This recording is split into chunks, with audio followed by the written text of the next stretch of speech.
आगो, परमेश्वरको आत्माको आगोको बारेमा। यसको निम्ति बाइबलमा थुप्रै कुराहरू छ। हामी पहिला प्रेरित 2 अध्यायको 1 देखि 4 पद, जब पेन्टिकोस्टको दिन आयो तिनीहरू सबै एकै ठाउँमा भेला भएका थिए अनि स्वर्गबाट अचानक ठूलो बतासको झोक्का जस्तै एउटा आवाज आयो र तिनीहरू बसेको पूरा घरै भरिदियो। 3 पद, आगोका जिब्राहरू जस्ता तिनीहरू कहाँ देखा परे र भाग भाग भएर तिनीहरू हरेक माथि बसे अनि तिनीहरू जम्मै पवित्र आत्माले भरिए र पवित्र आत्माले तिनीहरूलाई दिनुभएको उच्चारण बमोजिम तिनीहरू अन्य भाषाहरूमा बोल्न लागे। हालेलुया। आज हाम्रो सन्दर्भ पवित्र आत्माको प्रतीकहरू र त्यसमा आगोको बारेमा मात्रै म कुराकानी गर्दैछु। त्यसैले दायाँ बायाँ जानुभन्दा पनि आगोको अर्थ के हो, आगो केसँग सम्बन्धित छ भन्ने विषयमा हामी यसलाई हेर्नेछौँ। अब यसलाई तपाईँले चित्रमा हेर्नुभयो भने पहिलो चित्रको रूपमा आगोका जिब्राहरू जस्तै नै, अङ्ग्रेजीमा फ्लेम्स अफ फायर भन्छ। आगोको लप्काहरू हुन्छ नि, लप्का ज्वाला गइराखेको, त्यो ज्वाला साँच्चै नै लिटरल्ली अक्षरस रूपमा, याद गर्नुहोस् है, आत्मिकी अर्थमा होइन। जसरी ढुकुरलाई यूहन्नाले, येशू प्रभुले, अरू व्यक्तिहरूले देख्यो अक्षरस रूपमा येशू प्रभुको बप्तिस्मा हुँदा पवित्र आत्माको प्रतीकको रूपमा, त्यसरी नै पेन्टिकोस्टको दिनमा यिनीहरू माथिल्लो तल्लामा थिए अनि माथिल्लो तल्लामा प्रार्थना गर्दै गर्दाखेरि आगोको चिप्रा, आगोको लप्का जस्तै, जिब्रा जस्तै फ्लेम्स अफ फायर त्यो चाहिँ आयो र हरेकको शिरमाथि साँच्चै नै एक अर्का विश्वासीले हेर्दाखेरि देख्न सक्यो। यो कुरा डाक्टर लुका, जसले चाहिँ यो प्रेरितको पुस्तक र लुकाको पुस्तक लेख्ने डाक्टर लुका, येशू प्रभुको 12 जना प्रेरितों मध्ये पर्दैनथ्यो, त्यो व्यक्तिले ऐतिहासिक, तपाईँले इतिहासकार पनि हो, ऊ डाक्टर पनि हो, उसले एकदमै होसियारी साथ जे भएको छ त्यो कुरालाई लेख्दैछ। आगोको पिल्लिङ्गा, लप्का हरेक माथि बसेको छ। यो एउटा प्रतीकात्मक रूपमा चित्र, पवित्र आत्माको रूपमा, आगोको रूपमा तिनीहरूले साँच्चै नै अक्षरस रूपमा अनुभव गरे। अर्को पदलाई पनि हामी हेर्नेछौँ। पुरानो नियममा पनि तपाईँले याद गर्नुभयो भने परमेश्वरको आगोलाई हामी देख्छौँ। परमेश्वरले आगोबाट केही सङ्केत दिनुहुन्छ। अर्को पदलाई हामी हेर्नेछौँ। प्रस्थान 3 अध्यायको 1 देखि 4 पद, तपाईँले याद गर्नुभयो, 1 देखि 4 पदलाई हामीले सुरु गरिराखेका छौँ है। पुरानो नियममा हामी देख्छौँ जसै मोसाले भेडा बाख्रा चराइराखेको थियो घर ज्वाइँ भएर ससुरालीमा, ऊ दरबारबाट भागेर आएको थियो र सम्भवतः बाइबल विद्वानहरूले के भन्छन् भने करिबन 40 वर्ष मोसा दरबारमा बसेको थियो, राजकुमारको रूपमा हुर्केको, तर झन्डै झन्डै घर ज्वाइँ भएर ससुरालीमा अर्कै देशमा उसले काम गरेकै करिब 40 वर्ष भइसकेका थियो। भनेपछि जब मोसाको परमेश्वरसँग जम्का भेट भएको छ, यो प्रकारको गजबको आगोसँग भेट भएको छ, त्यो बेलामा उसको उमेर कति थियो? करिबन 80 वर्ष। भनेपछि बुढेसकालमा पनि परमेश्वरले उहाँको आगोको उपस्थिति मानिसहरूलाई दिन सक्नुहुन्छ। हालेलुया।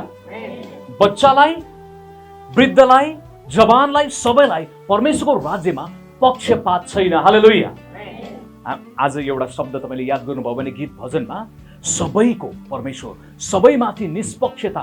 हामीले यो पेन्टिकोस्टको दिनमा पनि हेर्नु हो भने तिनीहरू हरेक माथि बस, महिला पनि छ, पुरुष पनि छ। हालेलुया। सम्भवतः बच्चा पनि छ, बच्ची पनि छ, जवान पनि छ, वृद्ध पनि छ, सबै तह तबकाका मानिसहरू उहाँको आँगनमा सबै मानिसहरू बराबर छन्। परमेश्वरले पक्षपात गर्नुहुन्न। यो अनुभवमा त्यो थियो। अब यो अनुभवमा बुढो मान्छेसँगको व्यक्तिगत अनुभव छ। हामीले परमेश्वरको वचनलाई हेर्दाखेरि उपदेशक 3 अध्यायलाई याद गर्नै पर्ने हुन्छ। उपदेशक 3 अध्यायले भन्छ सबै कुराको समय छ। याद गर्नुहोस्, परमेश्वरले पेन्टिकोस्टको दिनमा समूहसँग एकै पटक पवित्र आत्माको आगो पठाउनु भयो। वा पवित्र आत्माले आज पनि समूहसँग एकैचोटि सभामा, चर्चमा, बाइबल स्कुल, कलेज, सभा सम्मेलन, जागृति सभाहरूमा काम गर्न सक्नुहुन्छ। त्यो पनि एउटा तरिका हो। तर प्रियहरू, हामीले यो गल्ती गर्नु हुँदैन। डाँडामा जाँदाखेरि मात्रै, विशेष सभामा जाँदा मात्रै, विशेष ठाउँमा पुग्दाखेरि मात्रै परमेश्वरले काम गर्नुहुन्छ भनेर सोच्नुहुन्न। सबै कुराको समय छ।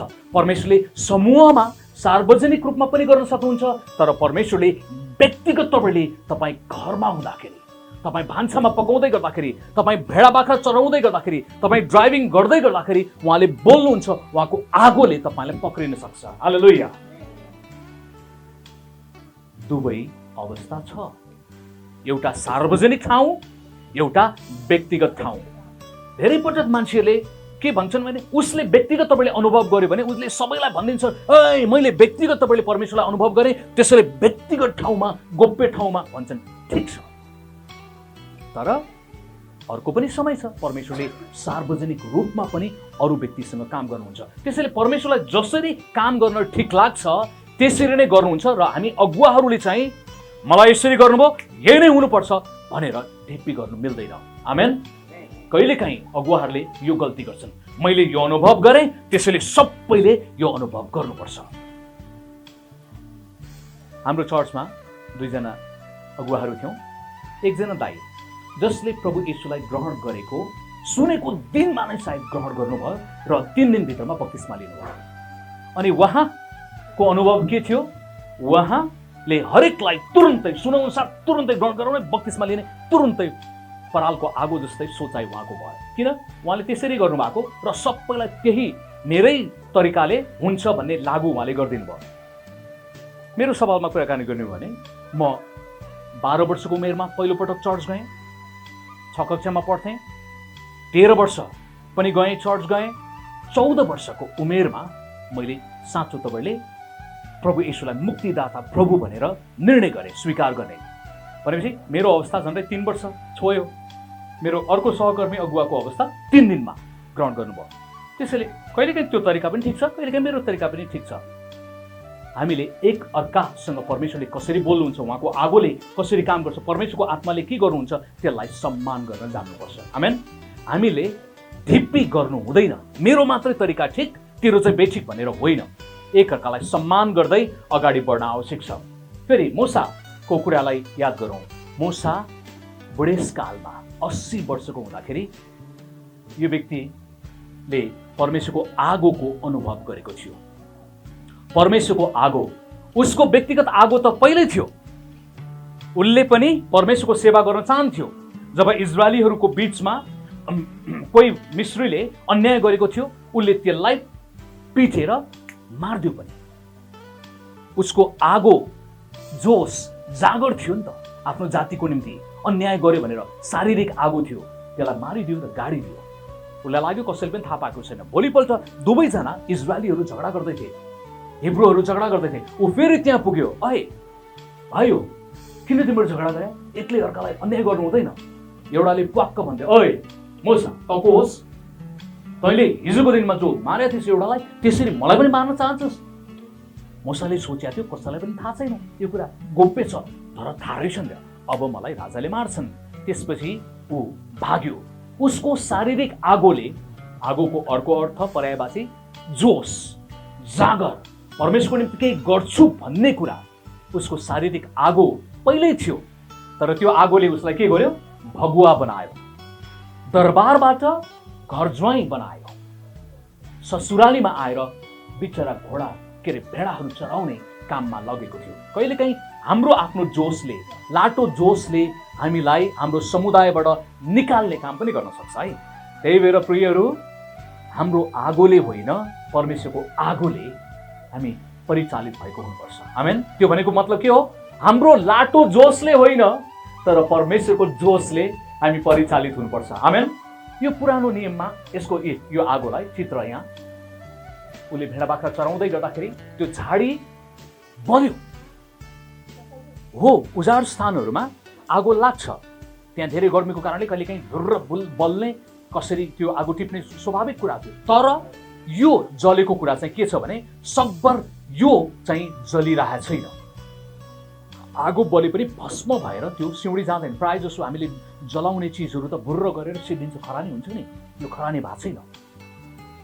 र यो आगोले बुढो मोसालाई खिच्यो। परमेश्वरको आगोले हामीलाई उहाँतर्फ खिच्ने काम गर्छ। आमेन। परमेश्वरबाटको आगोले हामीलाई परमेश्वरको नजिक लैजान्छ, तर शैतानबाटको आगोले हामीलाई परमेश्वरबाट टाढा लैजान्छ। शरीरबाटको आगोले परिवार मण्डलीबाट हामीलाई टाढा पुर्याउन सक्छ। त्यसैले आगो त आगो, कुन चाहिँ आगो हामीले जाँच्नुपर्छ है। दोस्रो भागमा म यो जाँच्नुपर्ने कसरी भन्ने कुरा पनि बताउन चाहन्छु, तर अहिले हामी बाइबलबाट हेर्दैछौँ। नयाँ नियममा र पुरानो नियममा आगोले परमेश्वरको आत्माको प्रतीकको रूपमा काम गर्छ भन्ने कुरालाई अझै दरोसँग बुझ्नको निम्ति हामीले अर्को पदलाई हेर्नेछौँ। प्रस्थान 19 अध्यायको 16 देखि 19 पदसम्म तपाईँले याद गर्नुभयो। परमेश्वर सिनै पर्वतमा त्यो आगोको अवस्थामा देखा पर्दै हुन्छ। यो सिनै पर्वतमा आगो छ, इजरायलीहरूको छाउनी तलपट्टि छ, मोसा माथि गएको छ र पर्वतमा आगो छ।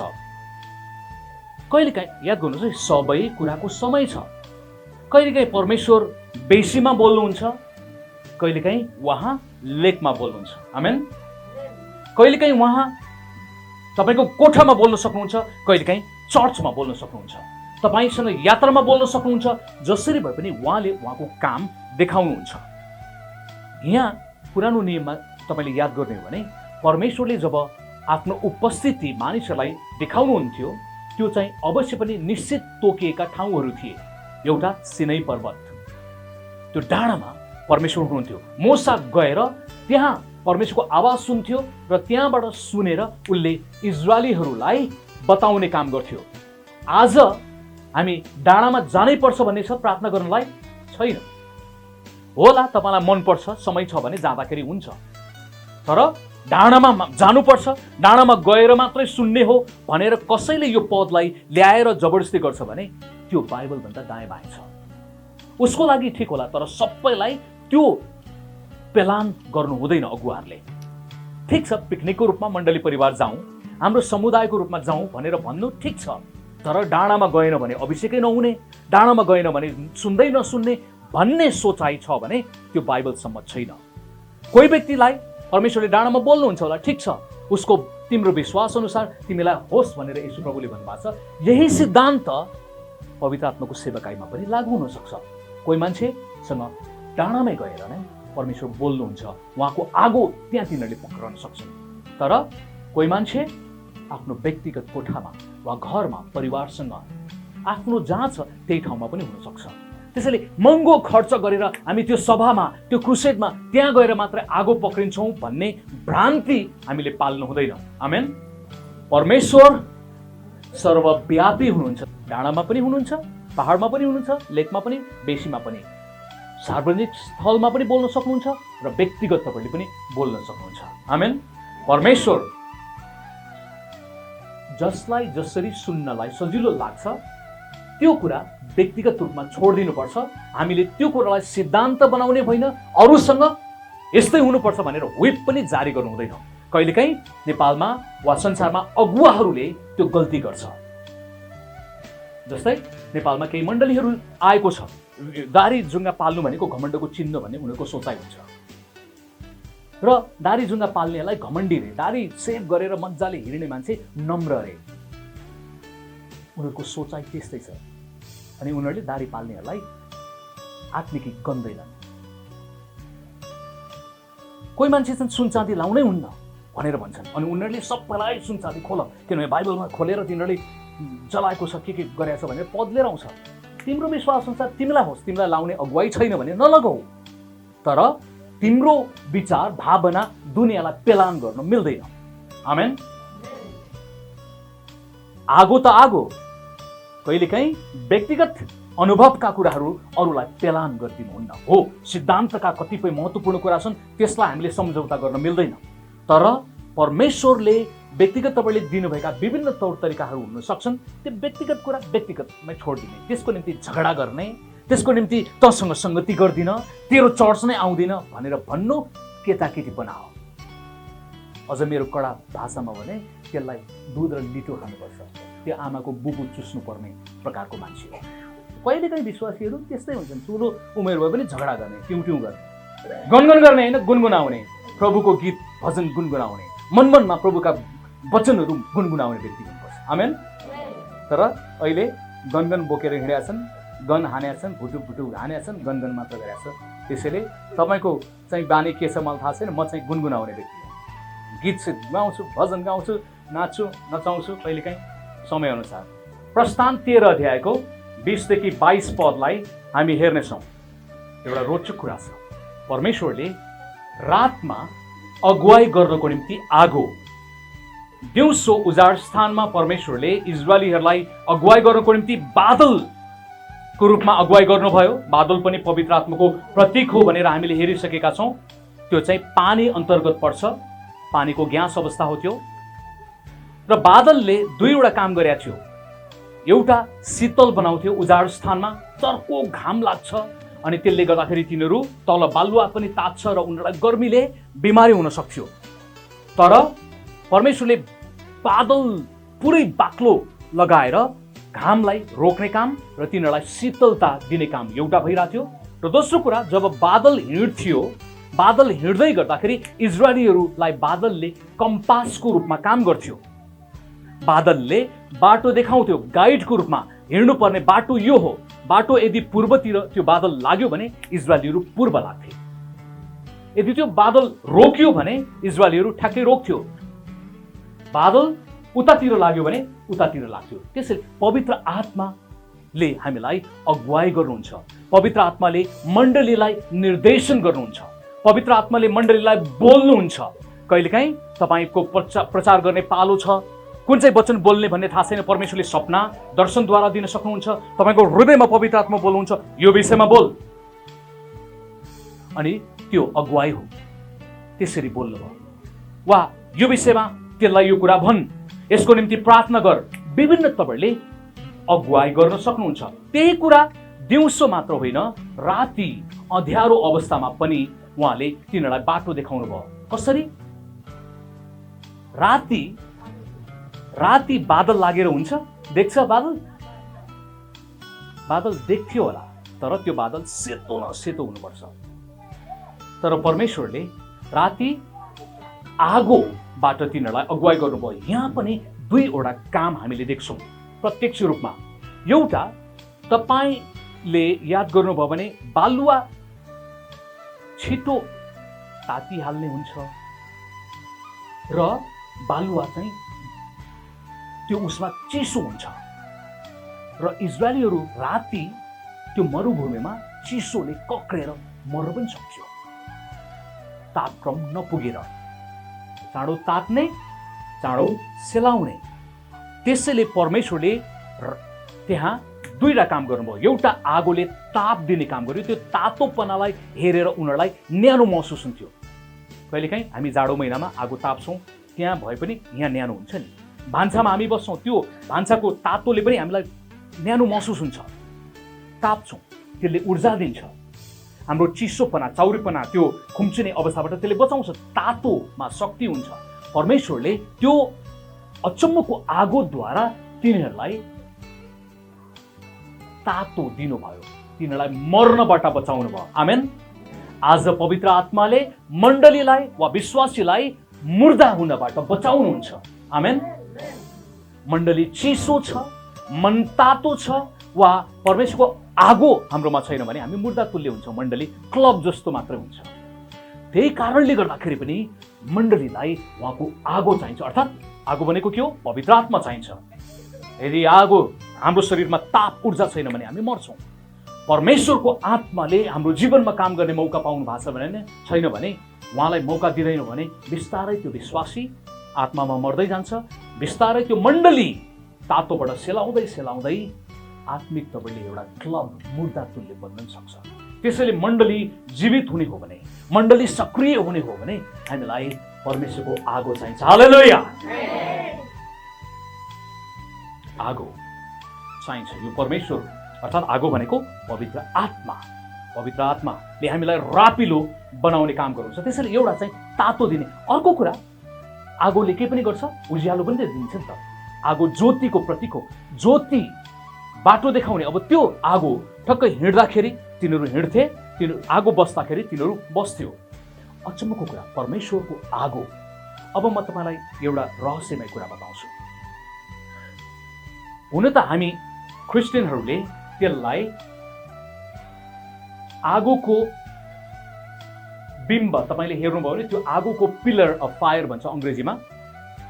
यसैलाई नै तपाईँलाई थाहा छ शैतानले पनि आगोको नकल गरेछ भनेर। यही कुरा मेरो विचारमा आगोको रूपमा ट्विस्ट भएर कता कता कथा गएको छ। ज्योतिको रूपमा परमेश्वरको आगो खाबोको रूपमा आउनुभएको, पिलरको रूपमा। अब त्यसैलाई चाहिँ नेपाली समाजमा गजबको रहस्य, शैतानले पनि आगोको उनीहरूको प्रयोग गरेको हामी देख्छौँ। राके भूत भनेर कतिजनाले सुन्नु भएको छ। परमेश्वरको पनि आगो, परमेश्वरले पनि आगोद्वारा भेट्नुहुन्छ, तर राके भूत पनि आगोको रूपमा मान्छेलाई तर्साउन, चिहान डाँडाहरूमा, झाडीहरूमा, बाटोहरूमा तर्साउनलाई राके भूत झ्याम झ्याम आएको हामीले सुनेका छौँ। भनेपछि शैतानलाई नक्कल गर्न मनपर्छ। शैतानले धेरै कुराहरू नक्कल गरेछ। परमेश्वर सिनै पर्वतमा भेट्नुहुन्थ्यो इजरायलीहरूलाई, टुप्पामा, पवित्र स्थानमा, माथिल्लो अवस्थामा बसेर, जो चाहिँ पवित्र चोखो छ। त्यसैले शैतानले परमेश्वरको नक्कल गर्न निकै जानेको छ।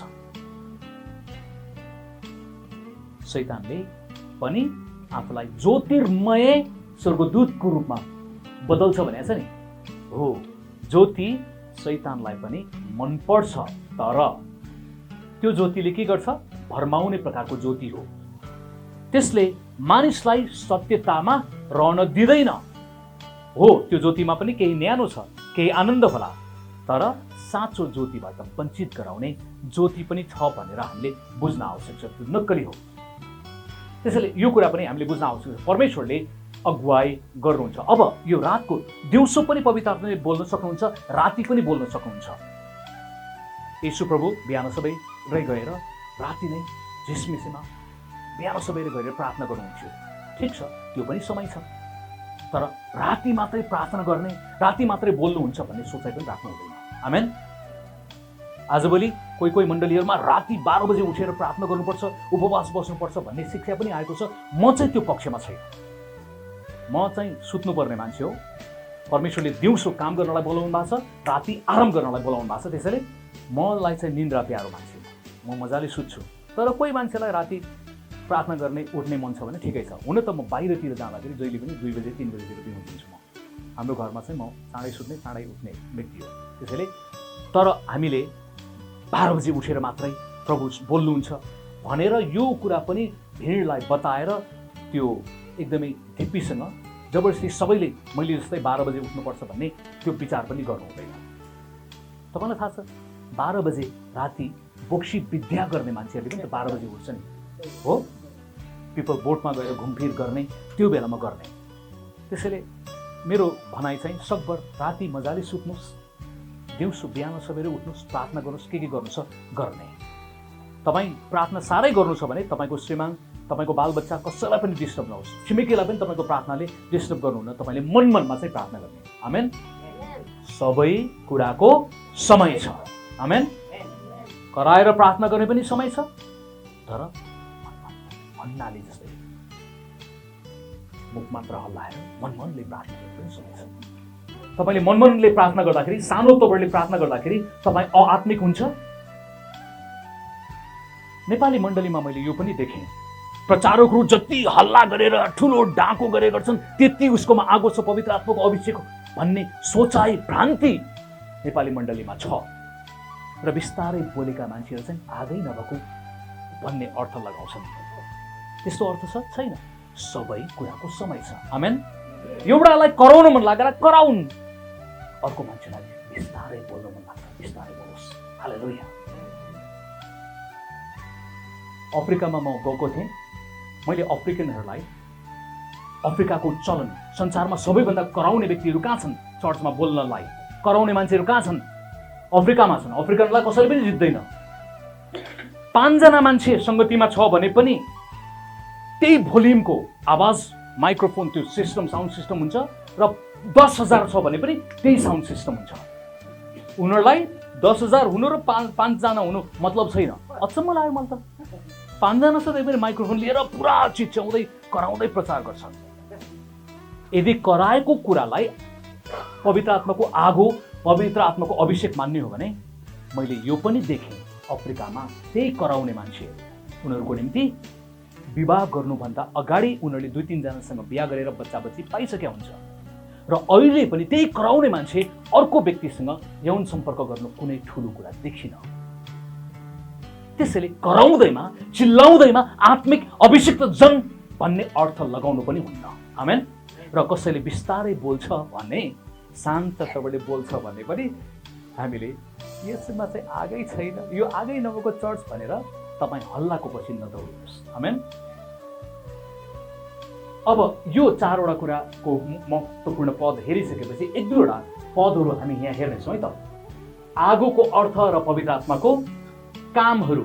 1 नम्बरमा आगो ज्योतिर्मय वा प्रकाशमय, उज्यालो, चेतना, ज्ञानको आगो हो।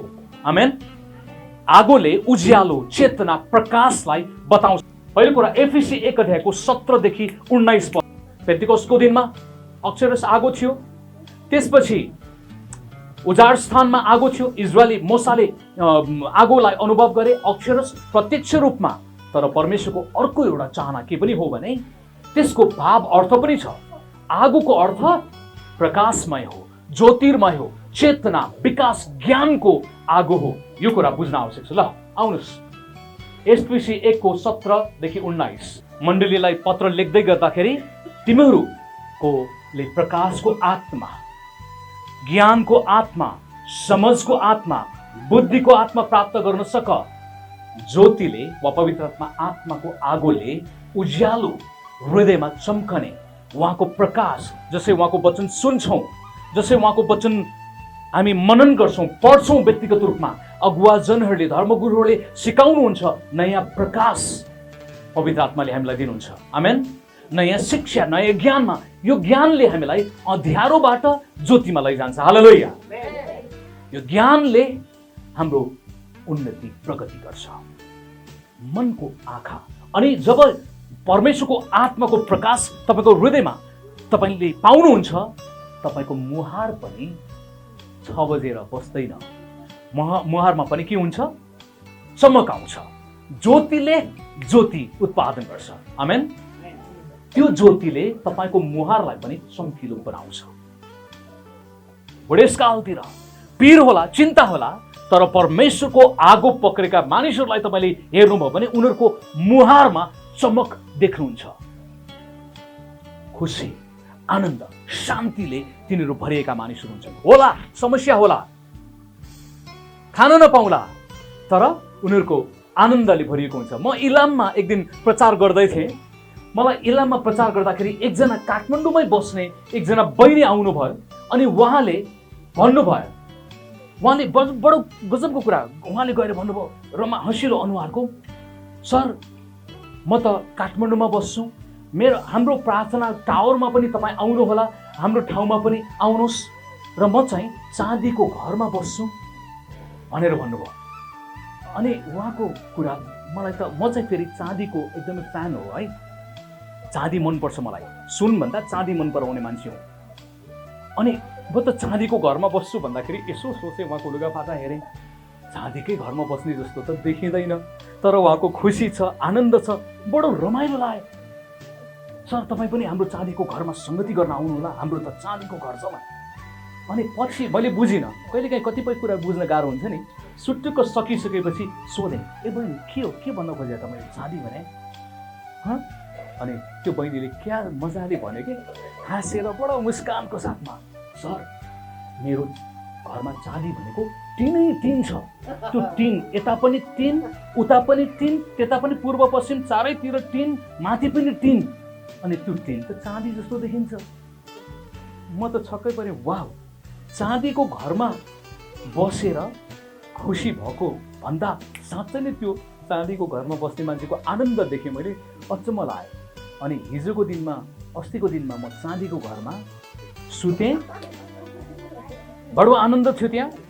म कहिलेकाहीँ एकदमै ठुलो 50-60 झन्डै 2-3 करोडको घरमा पनि बसेका छौँ, तर ती मानिसहरूको जीवनमा खुसी आनन्द देखेको छैन मैले। तर यो चाँदीको घरमा अर्थात् टिनमा चर्पीमा जाँदा पनि चर्पी चाँदीले बारेको छ, किचनमा गयो तलपट्टि त्यहाँ पनि चाँदीले बारेको छ, तर पनि खुसी आनन्द छ। हालेलुया। परमेश्वरको मानिस, उहाँको आगोले काम गरेका मान्छेहरू गरिब होस् धनी होस्, इट डज नट म्याटर, उसको जीवनमा एउटा कुरा खुसी आनन्द उमङ्ग हुन्छ। हालेलुया। बाघको मुख खाए पनि रातो नखाए पनि रातो। कहिलेकाहीँ परमेश्वरका छोराछोरीहरू त्यो आनन्द। अनि मलाई हिजोको दिनमा म सुनको भवनमा संगति गर्न गएँ। बिहान सबेरै सुनको भवनमा संगति गर्न गएँ।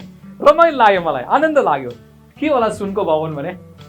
चाँदीको घरमा सुते, सुनको भवनमा संगति गर्न गए। हालेलुया। बुझ्नुभयो? सुन भने बुझेन भने रहस्य खोज्नु है। कस्तो रमाइलो लाग्यो। त्यो गोदावरीको तलपट्टि एउटा चर्च रहेछ। त्यो चर्च चाहिँ बाँसले बनाएको, बाँस काटेर पहेँलो पहेँलो बाँस छ। मजाले मैले त खिचेँ, सुन जस्तै पहेँलो छ। माथि चाहिँ चाँदी रहेछ टिनको, भित्रपट्टि चाहिँ पर्दा लगाएर अलिकति राम्रो बनाएको सुन र चाँदीको चर्चमा संगति गरेँ। हालेलुया। म खुसी, रमाइलो लाग्यो। मलाई त खास यो फ्यान्सी हप्तामा जम्मा 2-4 घन्टा मात्रै संगति गर्नको निम्ति करोडौँ रुपियाँको मूल्य किनेर जग्गा किन्ने, करोडौँको लाखौँको ऋणमा गरेर संगति गर्ने, फ्यान्सी देखाउने कुरा मलाई मन पर्दैन। म मितव्ययी स्वभावको मान्छे हो। म चाँदीको घरमा सुत्न पनि सक्छु मजाले। हालेलुया। म सुनको चर्चमा पनि संगति गर्न आनन्द मान्छु। बाँसले बनेको कप्टेराहरू छन् त्यहाँ, मजाले राम्रो संगति थियो। अनि म ठुल्ठुलो चर्चमा पनि पुगेको छु। त्यहाँ मानिसहरूको हृदयमा आनन्द उमङ्ग मैले खासै देखेको छैन कहिलेकाहीँ। बरु सुन चाँदीको घरमा उनीहरूको आनन्द उमङ्ग, पुरा प्रार्थना, परमेश्वरको आत्माप्रति खुला छ। तपाईँ कस्तो मानसिकताले पढ्दै हुनुहुन्छ? एकजना शिक्षकको रूपमा मैले नेपालमा एउटा कुरा देखिराखेको छु। हामी नेपाली मान्छेहरू अहिले चाहिँ खाने, पिउने, लाउने, भौतिक कुराहरू देखाउने, भवन यत्रो ठुलो हुनुपर्ने, यो गर्नुपर्ने, धेरै देखाउटी हिसाबमा गयौँ। भित्रपट्टि आगो छैन, तर अर्कै प्रकारको भौतिकवादी मानसिकतामा हामी गयौँ। प्रियहरू, अब मण्डलीले यो आगोलाई आदर गर्नुपर्ने बेला भएको छ। हामीले पैसाको आगोलाई आदर गर्यौँ होला, ठुलो भवनका कुरालाई आदर गर्यौँ होला, भिडभाडका कुराहरूलाई होला, तर परमेश्वरको उपस्थिति जहाँ पनि हुन सक्छ। आमेन।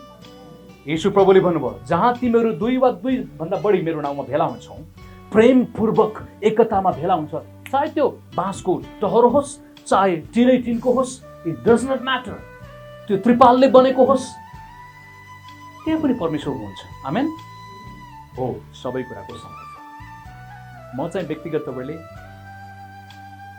नयाँ नौलो चिजहरू मन पराउने मान्छे। धरानमा एकचोटि गएको थिएँ, एउटा चर्चमा, एउटा त्यो ठाउँ पुरै काठले बनेको है, कस्तो राम्रो लाग्यो। अनि माथितिर टिन थियो। मलाई त त्यो चिज कहीँ पनि देखाएको थिएन नेपालमा चाहिँ। बर्मामा चाहिँ त्यस्तै हुन्छ प्रायः। उनीहरूको चर्च बालमा लिन्छन् जमिन, अनि त्यहाँ पुरै छालीले कस्तो मजाले डेकोरेसन गरे हुन्छ, सस्तो तर राम्रो, भित्र क्वालिटी संगति राम्रो। नेपालमा चाहिँ हामी फ्यान्सी धेरै महँगो भवनका कुराहरूमा गयौँ, भित्रपट्टिको संगति चाहिँ चिसो प्रकारको कुरामा गयौँ। त्यसैले समथिङ इज रङ। नेपालको मण्डलीमा सुधार हुनुपर्ने, परमेश्वरको आगोलाई काम गर्ने मौका दिनु आवश्यक छ। त्यसैले अर्को पदलाई पनि हेरौँ। लुका 4 अध्यायको 18-19 पद हामीले त्यो नहेरौँ, तपाईँले टिप्न सक्नुहुन्छ। 2 कोरिन्थी 4को 6 पद र 1 कोरिन्थी 3को 17 पदलाई पनि हामी हेर्नेछौँ। सुसमाचार सुनाउने जोश, प्रेरणा जाँगर छ भने यो आगो हो, यो आगोलाई कायम गर्नुहोस्। यही सुसमाचार प्रचार गर्ने कामले मण्डलीको वृद्धि हुन्छ। आमेन। सुसमाचारको आगो नेपाली मण्डलीले पक्रिराखेको छ, अझै यसलाई बल्दो बनाउनुपर्छ। त्यसपछि दृष्टिविहीनलाई दृष्टि दिने, छुटकारा दिने, सेवाकाई गर्ने परमेश्वरको सेवाको आगो येशू प्रभुमा थियो। येशू प्रभुले भन्नुभयो, परमप्रभुको आत्मा ममाथि छ, अर्थात् त्यो जोशले गर्दाखेरि नै येशू प्रभुले बलिदान पूर्वक सेवा गर्नुभयो। परमेश्वरको आगोले हामीलाई बलिदानी बनाउँछ। शैतानको आगोले वा मान्छेको आगोले हामीलाई बलिदानी बनाउँदैन, सबै पाउने मात्रै बनाउँछ। मैले के पाउन सक्छु यो गर्दाखेरि? तर परमेश्वरको आगोले हामीलाई बलिदानी पूर्ण दिने दिने दिने बलिदानी परमेश्वरको आगोलाई कायम गरिराख्नुपर्छ। कहिलेकाहीँ मान्छेले विरोध गर्न सक्छ तपाईँले गरेका राम्रो कुराहरूको निम्ति, आगोलाई झ्वाइए पार्ने काम कोसिस गर्छ। तर म तपाईँलाई एउटा कुरा भन्न चाहन्छु, आगोको फिलुङ्गोलाई कसैले घोप्टो पार्दैमा आगो निप्छ र आगोको फिलुङ्गो कहाँ जान्छ? घोप्टो पारे पनि कहाँ जान्छ? लप्का माथि जान्छ कि तलै जान्छ?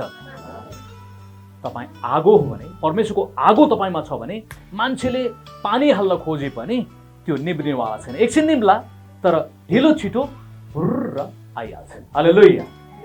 शैतानले पनि निभाउन सक्दैन, मान्छेले पनि निभाउन सक्दैन। यदि परमेश्वरको आगो, परमेश्वरबाट तपाईँले त्यो जोस प्रेरणा पाउनु भएको छ भने, मान्छेको हिसाबले आएको छ भने मान्छेले निभाउन सक्छ। त्यसैले कसको आगो तपाईँमा छ हामीले याद गर्न आवश्यक छ। पहिलो कोरिन्थी 2:10-13 पद प्रकाश दिनुहुन्छ, चेतना दिनुहुन्छ।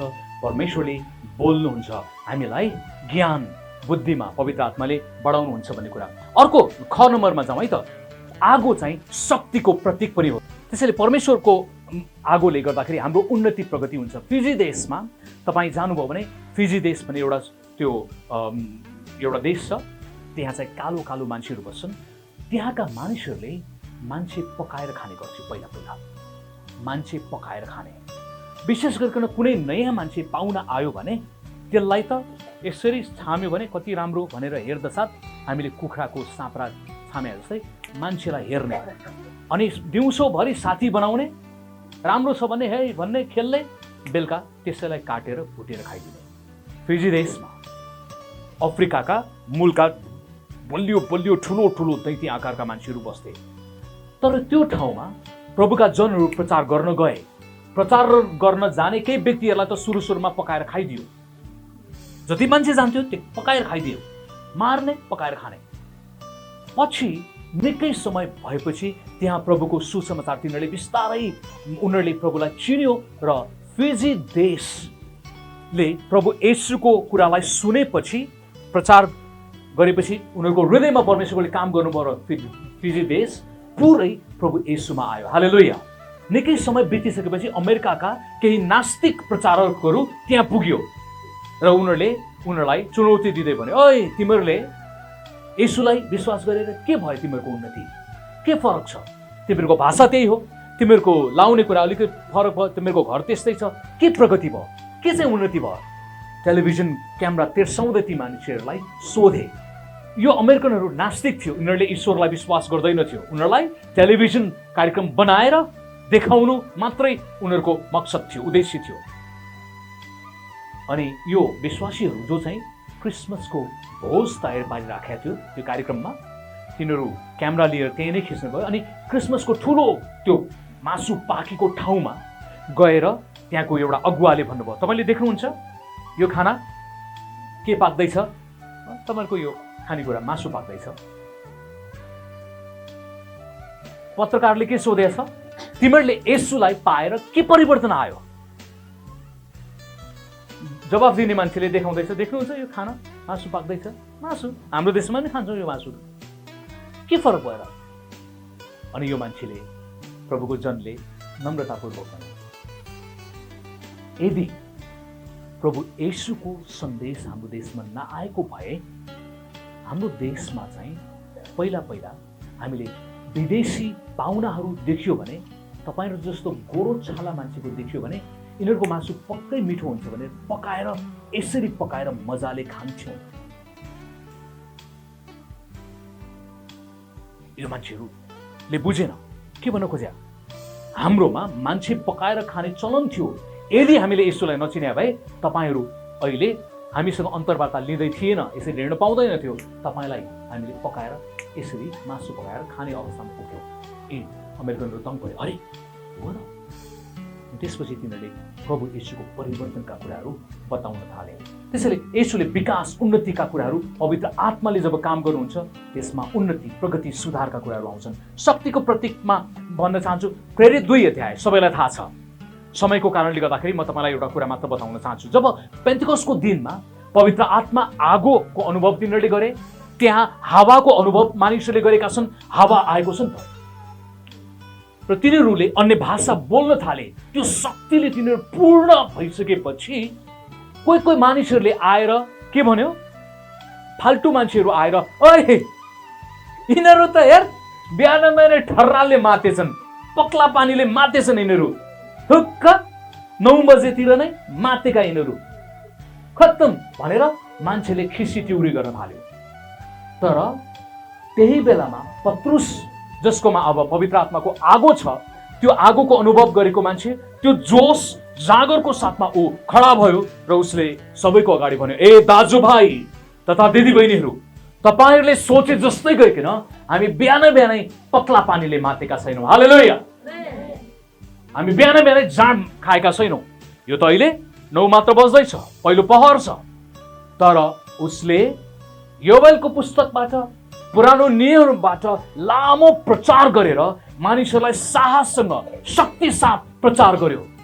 37 पद, 2 अध्यायको 37 पदले भन्छ, यो कुरा सुनेर अर्थात् पत्रुसको प्रचार सुनेर तिनीहरूको हृदय के भयो, छिया भयो। हालेलुया। के भयो, छिया शक्तिशाली तपाईँले उसले प्रचार गर्यो। र तिनीहरूले प्रश्न गरे, पत्रुस ए भाइ हो, हामीले के गर्ने? हालेलुया। पत्रुसले के भने, पश्चाताप गर, तिमीहरू हरेकले विश्वास गर, बप्तिस्मा ल्याऊ र परमेश्वरको आत्माको वरदान पाउनेछौ। त्यही व्यक्ति शक्तिले पूर्ण भयो। त्यही व्यक्ति 3 अध्यायमा पुगेपछि, त्यो शक्तिले पूर्ण भइसकेपछि त्यो मान्छेसँग सधैँ नै मागिरहन्थ्यो, ए दाजु मलाई पैसा दिनु न है। पत्रुस पेन्टिकोस्टको दिन पछिको अनुभव पछि ऊ आगोले भरिएको छ। अब ऊ झोक्राएको चिसो प्रकारको अवस्थामा छैन। उसले भन्यो, हे भाइ, मसँग सुन पनि छैन, मसँग चाँदी पनि छैन। त्यो मान्छे लङ्गडो मान्छे, खुट्टाको दुर्बलता भएको माग्ने भिखारी। तर उसले भन्यो, म तिमीलाई भन्छु, नासरत येशू ख्रिस्टको नाउँमा हिँडडुल गर। हालेलुया। ताली बजाइदिउँ परमेश्वरलाई। पत्रुससँग आगो थियो, पवित्र आत्माको आगो, अनि त्यो आगोले गएर शक्तिशाली काम गर्यो। 4 अध्यायमा उसले प्रचार गर्दै गर्दाखेरि मानिसहरूले विरोध गर्यो। त्यो आगोलाई निभाउने काम गर्यो शासकहरूले, धर्मगुरुहरूले। किन बोलिस? यसको नाउँमा नबोल, चुप लाग, तँलाई हामी जेलमा हालिदिन्छौँ। यही पत्रुसले तिनीहरूलाई के भन्दैछ, हामी कसको कुरा सुन्ने? तपाईँको कुरा सुन्ने कि परमेश्वरको कुरा सुन्ने? उनीहरूले यो भन्न थाले, हामी परमेश्वरको कुरा नबताइकन खानै पस्दैन हामीलाई। हालेलुया। यो मन मान्दैन, येशूको निम्ति नबोलेसम्म, नगाएसम्म यो मन मान्दैन। हालेलुया। आगोले मण्डलीलाई क्रियाशील बनायो, शक्तिशाली बनायो। अब एकछिन पत्रुसलाई विचार गर्नुहोस्। पत्रुसलाई हामीले शक्तिशाली रूपमा देख्छौँ, तर पेन्टिकोस्टको दिनभन्दा अगाडि पत्रुस येशू प्रभुसँग प्रभुभोजमा बसेको, त्यसपछि प्रभुभोजको बेलामा प्रभु येशूले केही अगमबाडी गर्नुभयो, तिमीले मलाई इन्कार गर्नेछौ, र पत्रुसले भने त्यो हुँदैन, गर्दिन। अनि साँच्चै नै त्यो दिनमा ऊ येशूलाई पक्रेर लैजाँदाखेरि भागेको छ, एक ठाउँमा गएर बसिराखेको छ, टाढैबाट आगो ताप्दै। एउटा मान्छेले भन्यो पत्रुसलाई हेरेर, यो मान्छे भने येशूको साथमा भएको जस्तो पो देखिन्छ त।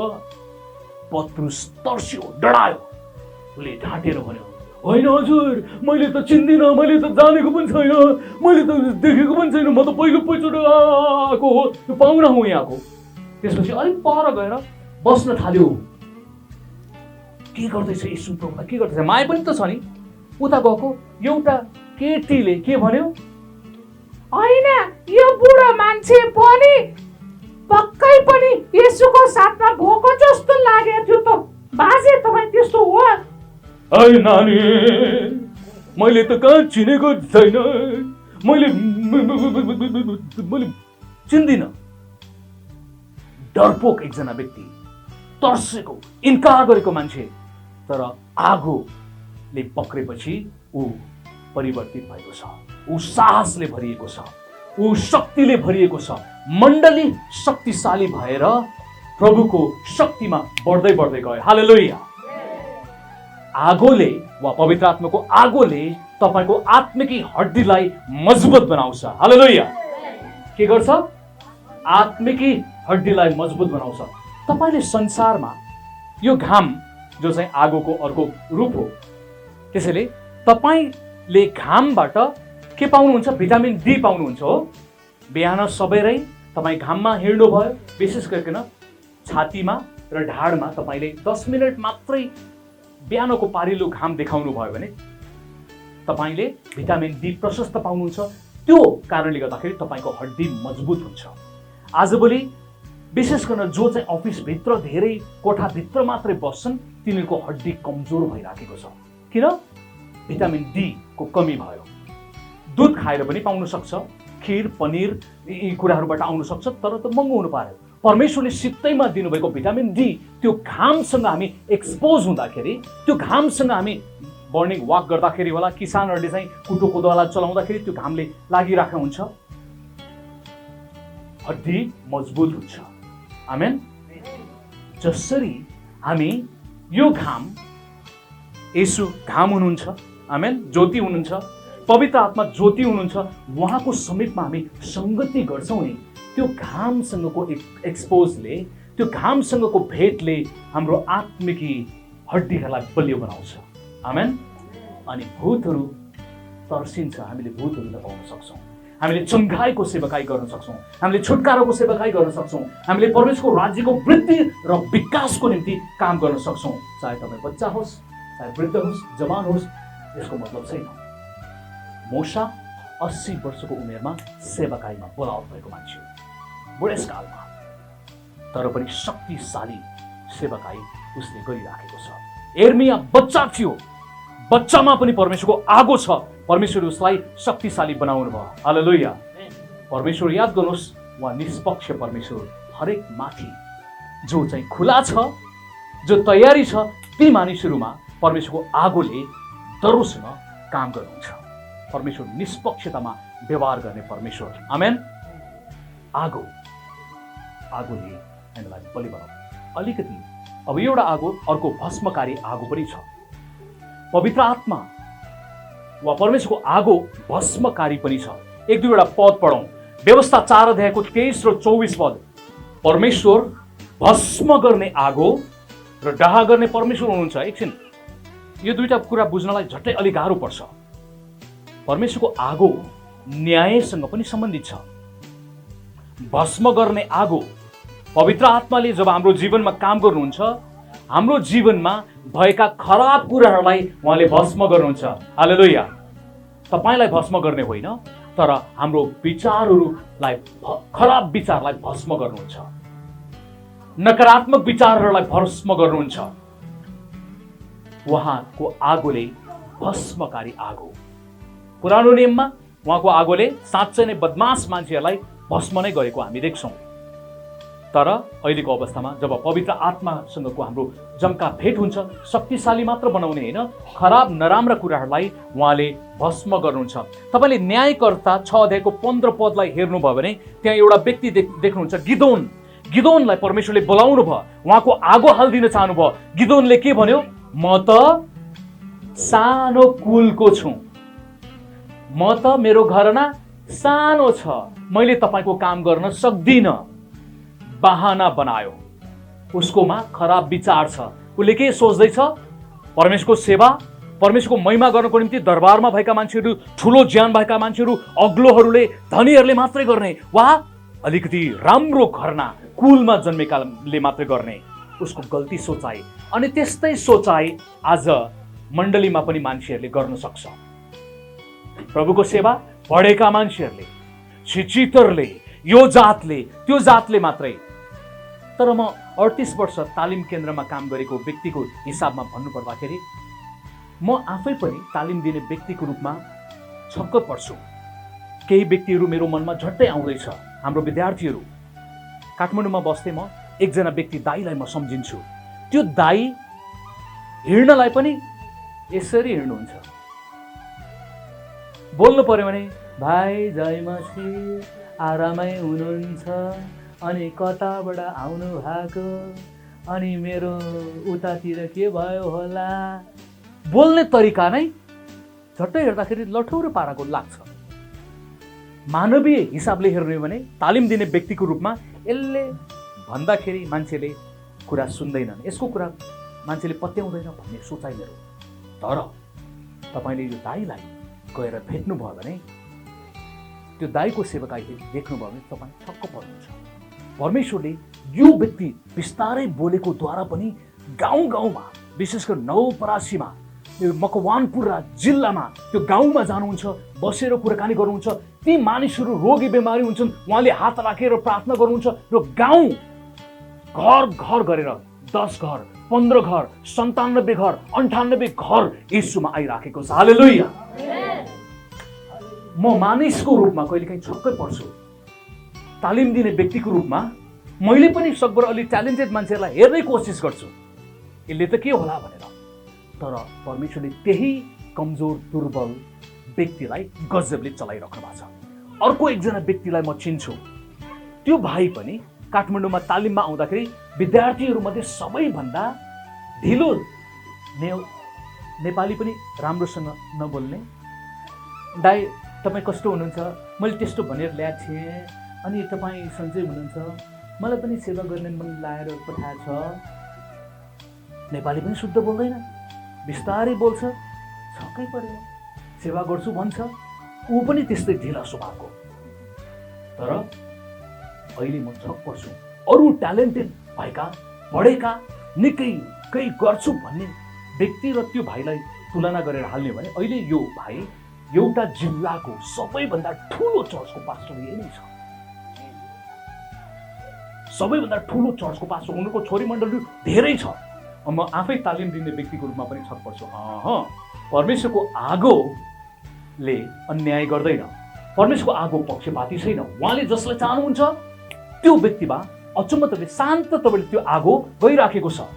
धेरै हल्ला गर्ने पेन्टेकोस्टल चर्चको भनिएका मान्छेहरूले झ्याउरे यसको कुरा के सुन्ने भन्ने भन्छ, तर परमेश्वरको अभिषेक त्यो व्यक्तिमा तरोस।